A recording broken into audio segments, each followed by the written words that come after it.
Linda, do we need to wait on anything else, or so you started the stream? Good. All Not right. quite, just about. It's getting ready. We're live.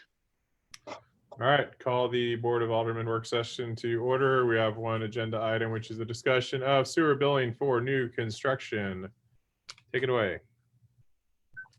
All right.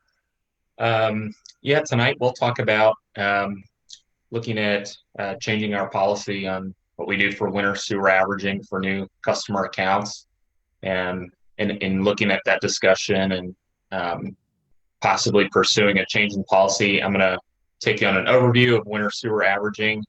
We'll look at what some comparable cities did and some of the research that we found for winter sewer averaging, and we'll take a look at the staff recommendation. But to start off here with an overview of winter sewer averaging, in simple, it's a billing method that accounts for additional water usage during the summer months when we have residents doing activities such as watering their lawns, landscaping, and filling swimming pools. When we use winter sewer averaging as a billing method, it lowers the bill and it normalizes the charges throughout that part of the year based upon the winter quarter. It normalizes the charges based upon what a resident would typically discharge into the sanitary sewer system, so that they're not charged based upon just water usage. So although when residents perform those activities in the summertime, they do have the higher amounts of water than what they would normally use, we know that that water doesn't place an excessive burden on the city's sanitary sewer system, because it is all absorbed into the ground, or it's going into other areas of the lawn and the yard, but it's not being absorbed into the system. So as a result of that, the city doesn't have to in turn offset all the expense of additional water flowing through the sanitary sewer system and causing an impact. That's the philosophy behind winter sewer averaging, and I'm sure you all understand that well. So moving on to our current code of ordinances, per our section 705.050 billing in the City of Smithville Code of Ordinances, we create our winter sewer average based upon the billing periods of December, January, and February. We use the usage from those 3 months to calculate an average water usage, and that is employed during the other 9 months of the year, which results in the lower billing.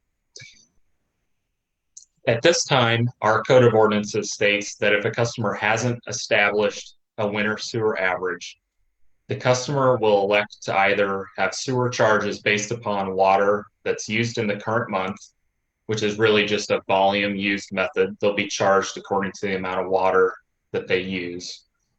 Or when they go to apply for a utility count with the city through the application, they're instructed to provide a utility bill from their most recent previous address. And that bill has to be able to provide water usage that can be derived from that bill so that you can establish an average. One of the issues that we run into here is that we have circumstances in which the residents will move to the City of Smithville, but they can't furnish a utility bill from a previous address. This can happen through residents who move from apartment complexes where they might have a utility bill that just states what their monthly charges are. But the way the code is currently written, if that bill doesn't have any usage or gallons indicated, that bill can't legitimately be used to derive and create a winter sewer average. And so that leaves the resident subject to paying for the water used or the sewer usage rate based upon volume rather than a winter average like other residents enjoy. And so that's when the rate can be much higher for that resident, especially when they're performing all those activities when they might be moving into their home, such as sodding or completing landscaping or watering the lawn. So to look at some other options, we did some research from some comparable cities. We started looking at Raymore, Missouri. And if you're a resident of Raymore, residents there have a couple options for winter sewer averaging. The first option for those residents that can't establish a winter sewer average upon the city, maybe they're in a similar situation as they would be in Smithville where they can't furnish a utility bill, is that they can elect for an existing winter sewer average, a mean average charge, if you will, of all the other residential customers. And just like the city of Smithville, Raymore determines the winter sewer average using what's used during December, January, and February. And so what this does is it allows the new customers to circumvent the higher charges that are tied to the actual consumption during the summer months. The second option is for a new resident to elect for the volume used method. But again, that gets us back to where our problem starts, where they incur higher charges. So in summary, in Raymore, you have a couple options. And I think for those who are using a lot of water during the summer average, electing for option one is your obvious choice if you can't furnish a utility bill. Another city that we examined was Kearney. And in the city of Kearney, that city doesn't provide winter sewer averaging as an option. What they offer to residents is the option of purchasing a second meter, which is a secondary meter that's used just for irrigation purposes. And then in using that meter, they're just charged for water only. However, there's a cost of $24.60 that's associated with the purchase of that meter, a one-time cost. We also looked at North Kansas City, Missouri, and I talked with their finance director about what they do. And they modeled their billing option from Raymore and used similar language. They started their program in June of 2020, and they also allow customers on options on how they wish to be billed for sewage. They can either elect for a winter average or volume method, and also to accommodate new customers who may not be able to furnish that utility bill. They can opt for billing based upon the average of all the residential contributors. And then we also talked with Liberty, Missouri. Again, they also have a winter sewer option, which is calculated just a little bit differently, though, than some of the other cities we looked at and Smithville. They'll use December, January, February, and March as their 4 months in which they can create a winter sewer average. And then that average becomes the basis for the billing of the other 8 months of the year. And very similar to these other cities that we researched, for customers who are new to the city, the City of Liberty will provide them with a winter sewer average based upon yearly average consumption. And this allows the new customers to circumvent the higher charges that would be tied to actual consumption. So in summary, after we did our research and Cynthia and I talked about what a good recommendation would be, we would recommend to the board looking at an alternative option to our current policy for those residents who can't derive an average water usage from their utility bill. We would recommend establishing an option for those residents to elect for billing that's based upon the city average of all residential customers for that winter quarter, so that when they come in, they can select the winter average for all residents. And that policy would be very, very close to Raymore, North Kansas City, and Liberty, as all those jurisdictions provide the option in one form or the other. And then the other bit to this recommendation is that when the customer completes that winter quarter where they can establish their usage through that winter quarter as a utility account holder, that billing method is switched over from the city average to their own average. So, you know, if you think maybe the city average is 3,000 gallons and maybe they're at 4,500, that they're billed to their own usage and that switch is completed. So ultimately, the goal of implementing this policy is that new customers who can't furnish their own utility bill are avoiding some of those higher costs that you see when they're completing all those activities at their home related to the water, sodding, landscaping. And if this is an option that the board is in favor of, staff can work with city attorney and draft revision language for section 705 to build this policy in. At this time, I can stand for any questions that you might have or any clarifications have about the staff report. I'll speak. Thank you for the research that you've done on this. I was one of the aldermen that somebody reached out to in their higher bill.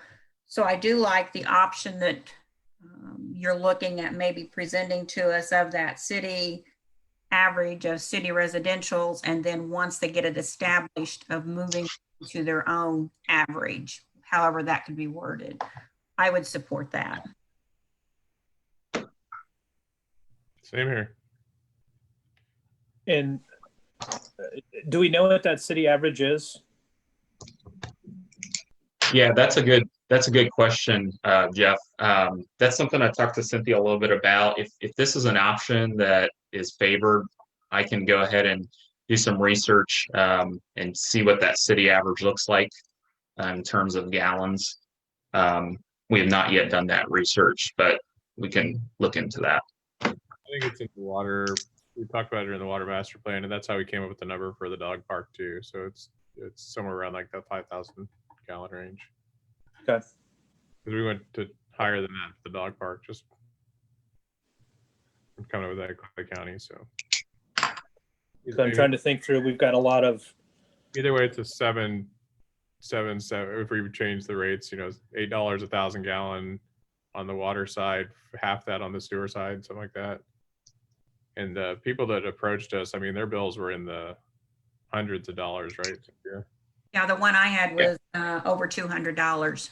Yeah. So So a lot of our new movers are, either singles or young couples, right? And they move in, they're here, they establish a family, and so then the rate goes up a little bit, right? yeah, they're just getting hit with that, 20,000 usage or whatever it is with that when they're watering or filling a swimming pool. So Yeah, exactly. The difference could be that 20,000 versus a 5,000 average, which would lower your bill 4 times from an actual amount. So Good. Appreciate all the hard work on this. This is great. Mhm.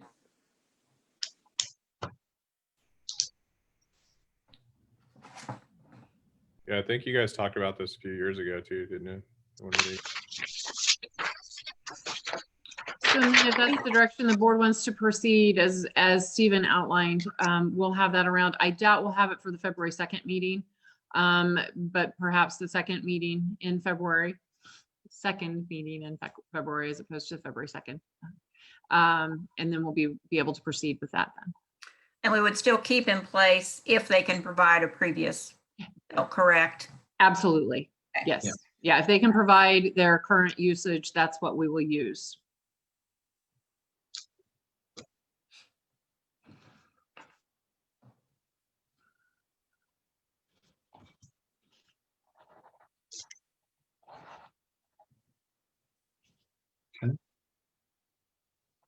all right. Well, thanks for your attention on that. And I'll, Cynthia, we can start looking at that language and see what that policy looks like. I think Raymore had a really nice setup on their code of ordinances. So maybe take a look at that and see if we can start to model it off Raymore.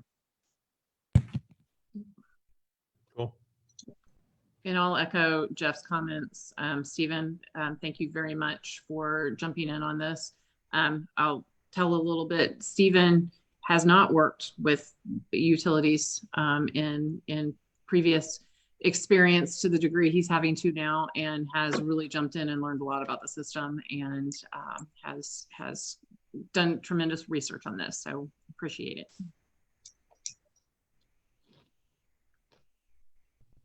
Thanks, dude. Anything else? I don't have anything. We're using the same Zoom for the next meeting, right? Mhm. So we'll just adjourn and join back at 7 because we have public comment and a public hearing, right? Yep. I'll entertain a motion to adjourn. Motion to adjourn. Thank you. Second.